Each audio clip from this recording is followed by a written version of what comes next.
Bon, merci beaucoup Yves pour tes mots gentils. Ce qui me fait grand plaisir, c'est maintenant l'élève vole plus haut que le maître. Donc, bravo Yves. Comme notre ami l'ophtalmo anglais Sherlock, il faut être bien équipé pour faire des investigations de l'angle. Et c'est en vidéo qu'on arrive à être plus didactique, à montrer l'état réel de l'œil où tout bouge. L'iris bouge, la racine de l'iris bouge, le corps ciliaire se contracte.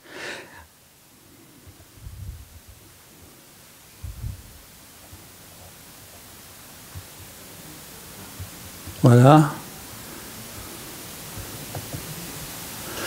Donc, première chose, une astuce très utile à apprendre aux élèves, aux internes, c'est que où suis-je dans l'angle, c'est retrouver l'anneau de Schwab par la méthode de corneal wedge. On veut savoir si l'angle est grand ouvert. On fait un faisceau à environ 20 degrés d'incidence, on met la lumière au maximum et on fait une fente très fine et l'insertion de la cornée en verre de montre démontre le niveau de l'anneau de Schwab. Ici, un angle sans pigment et on fait la même technique et le sommet démontre l'anneau de Schwab, ça veut dire l'angle est grand ouvert. Ici, la tension est très élevée, la vue n'est pas bonne, mais le niveau de l'anneau de Schwab est là, juste là où il y a des synergies complètes. Donc, c'est une façon de se repérer dans l'angle simplement avec la lampe à fente. Comme Yves a dit, la gonioscopie dynamique est capitale, indispensable, mais pas facile. La courbe d'apprentissage est longue. Donc, qu'est-ce qu'on voit en faisant un examen en gonioscopie dynamique? On fait une indentation et on repousse l'iris loin de l'angle et on arrive à voir les éléments de l'angle. Et c'est souvent en relâchant le verre qu'on voit l'état d'origine. Et ici, c'est un angle sans danger, un tout petit peu étroit, mais la vue de l'angle, on est loin de l'angle. Donc, la vue change si on approche l'angle. Donc, il faut bouger le verre sur la cornée pour voir tout ce qui est dans l'angle. Et donc, on peut juger l'importance d'un bloc pupillaire relatif et le verre goniodynamique est également bien pour les gonioscopies statiques. Donc, actuellement, ceux qui pratiquent la gonioscopie dynamique, c'est le verre à trois miroirs qui est dans le tiroir, pas le verre à goniodynamique. Je vous présente deux cas difficiles, un banal qu'on voit toutes les semaines et l'autre extrêmement rare. Le premier cas, c'est un homme de 42 ans, homme d'affaires qui vient pour une baisse de vision de près. Il voit 10 dixièmes de loin, avec 1,50, il vient de près. Tension est bonne, cornée normale, fond d'œil rien. Et voilà son œil. Le Van Herrick est ouvert, mais pas grand ouvert. On va poser le verre sur son œil. Et on ne voit pas tout de suite. Ça, c'est l'angle inférieur qui est en général plus ouvert que l'angle supérieur. Avec une indentation, on arrive à écarter la racine de l'iris loin des aliments de l'angle et il n'y a pas de problème actuel. Donc, qu'est-ce qu'on fait avec lui? Il se plaint de rien. Je l'ai déjà pris avec une demi-heure de retard. Il n'est pas content, il a un autre rendez-vous. Donc, mon devoir, c'est de lui expliquer, il est jeune, il y a peut-être un problème qui débute, il faut revenir. Et je lui demande de revenir dans 1 an. Il est d'accord pour revenir dans 1 an, mais il revient dans 8 ans. Et quand il revient, il se plaint d'une baisse de vision de loin. Il avait une hypermétropie latente qu'il fallait corriger. Et en plus d'addition pour vision de près, la tension était à 25 et 24. Et après l'indentation, on peut faire ce qu'on appelle la tonographie du pauvre. Vous reprenez la tension. Et si vous trouvez une baisse de tension, c'est un bon signe que la fermeture, enfin la fermeture par apposition que vous avez trouvée peut être réglée par une IP. C'est un point de diagnostic. Donc, le problème, c'est qu'il y a plein de gens comme lui qui courent la rue et on ne va pas faire des IP à tout le monde. C'est une méta-analyse récente de 36 articles publiés en ophtalmologie qui a détaillé toutes les complications d'un IP au laser. Et si vous avez quelqu'un qui se plaint de rien, qui va bien, qui a une dysphotopsie permanente dans sa vue, quand il regarde les phares la nuit, il ne sera pas content. Donc, ce n'est pas pour tout le monde, il faut être judicieux dans l'indication des IP. Le deuxième cas difficile, c'est un cas extrêmement rare, une dame de 60 ans que j'ai vue pour la première fois en 2008. La tension de l'œil droit était très élevée. L'œil droit avait déjà subi une IP et trabéculectomie en 2007. Elle a une atrophie optique glaucomateuse très évoluée. Regardez son champ visuel. Elle n'avait que 2/10 P2 avec cet œil. Tension à 18, cornée un peu épaisse. Et à l'œil gauche, il n'y avait rien. Une bonne vue, bonne tension et fond d'œil était normal. En gonioscopie à l'œil droit, il y avait des synéchies pour 360 degrés. Donc, elle avait un glaucome par fermeture de l'angle très évolué. La filtrante était bouchée et il avait une cataracte. Donc, je l'ai opéré de phacotrabéculectomie en 2008. Les suites étaient très compliquées et les résultats, quelques ans après, étaient la même acuité visuelle qu'avant, 2/10, une tension à 15 sous l'humigon et cosote, et cet œil, c'est tout ce qu'on pouvait faire pour cet œil. Elle vivait avec l'œil gauche. Regardez l'état de l'œil gauche. Ça, c'est le côté temporal de l'œil gauche.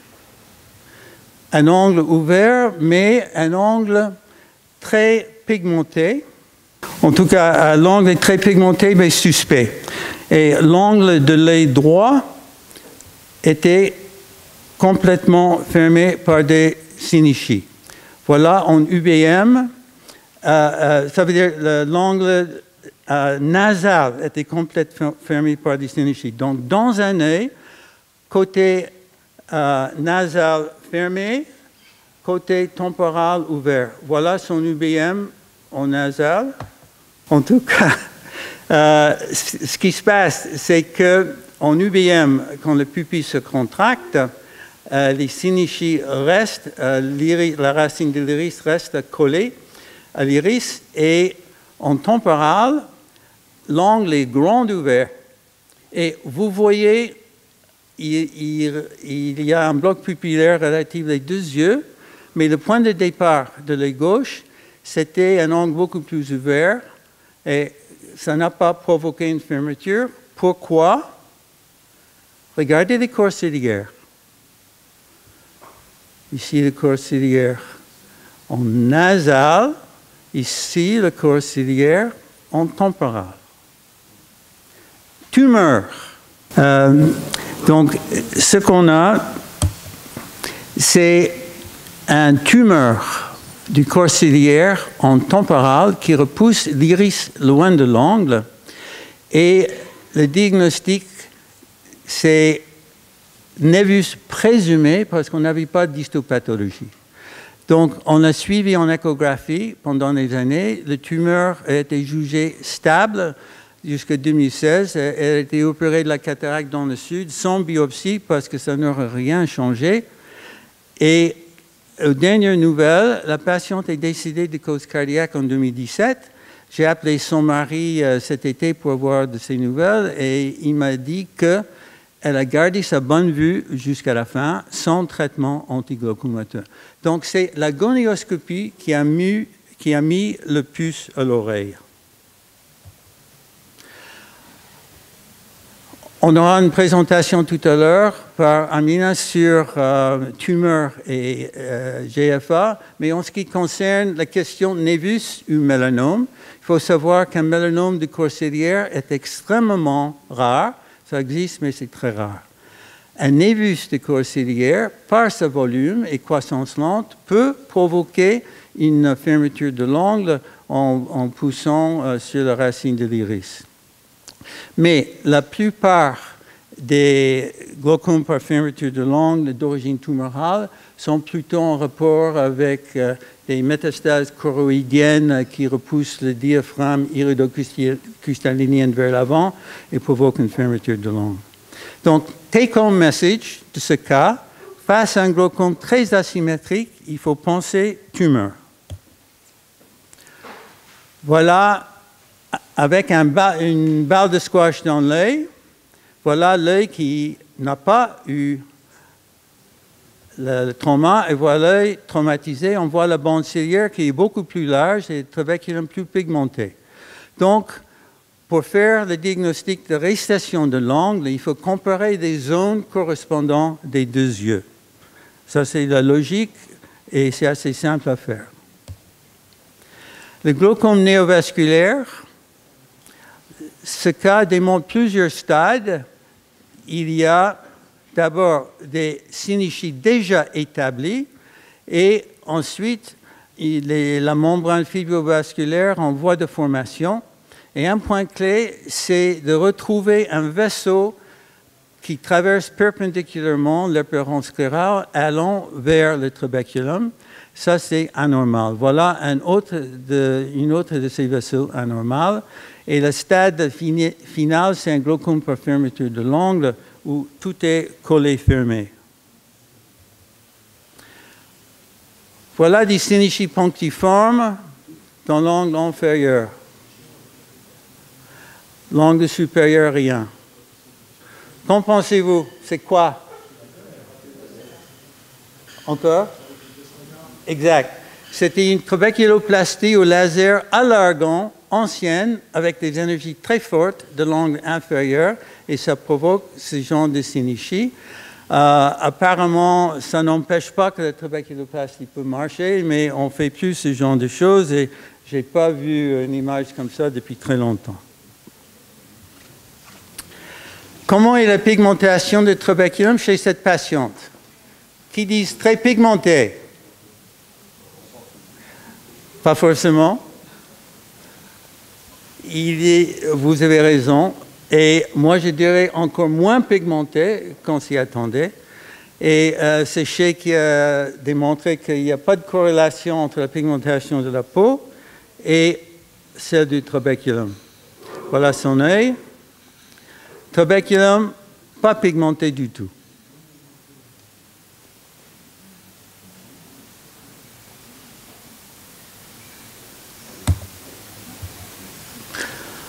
Angle normal ou pas? Que voyez-vous?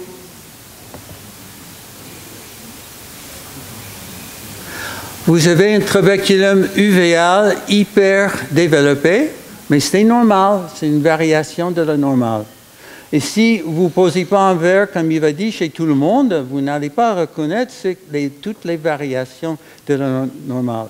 Donc, il ne faut pas poser le verre uniquement quand vous avez quelqu'un qui rentre avec un Van Herk étroit.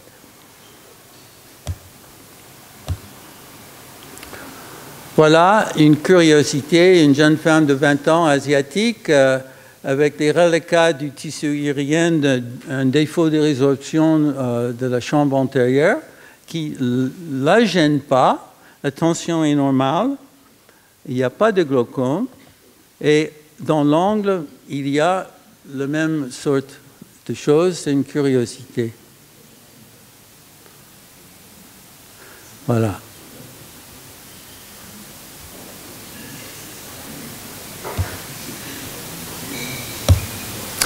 La retraite est merveilleuse.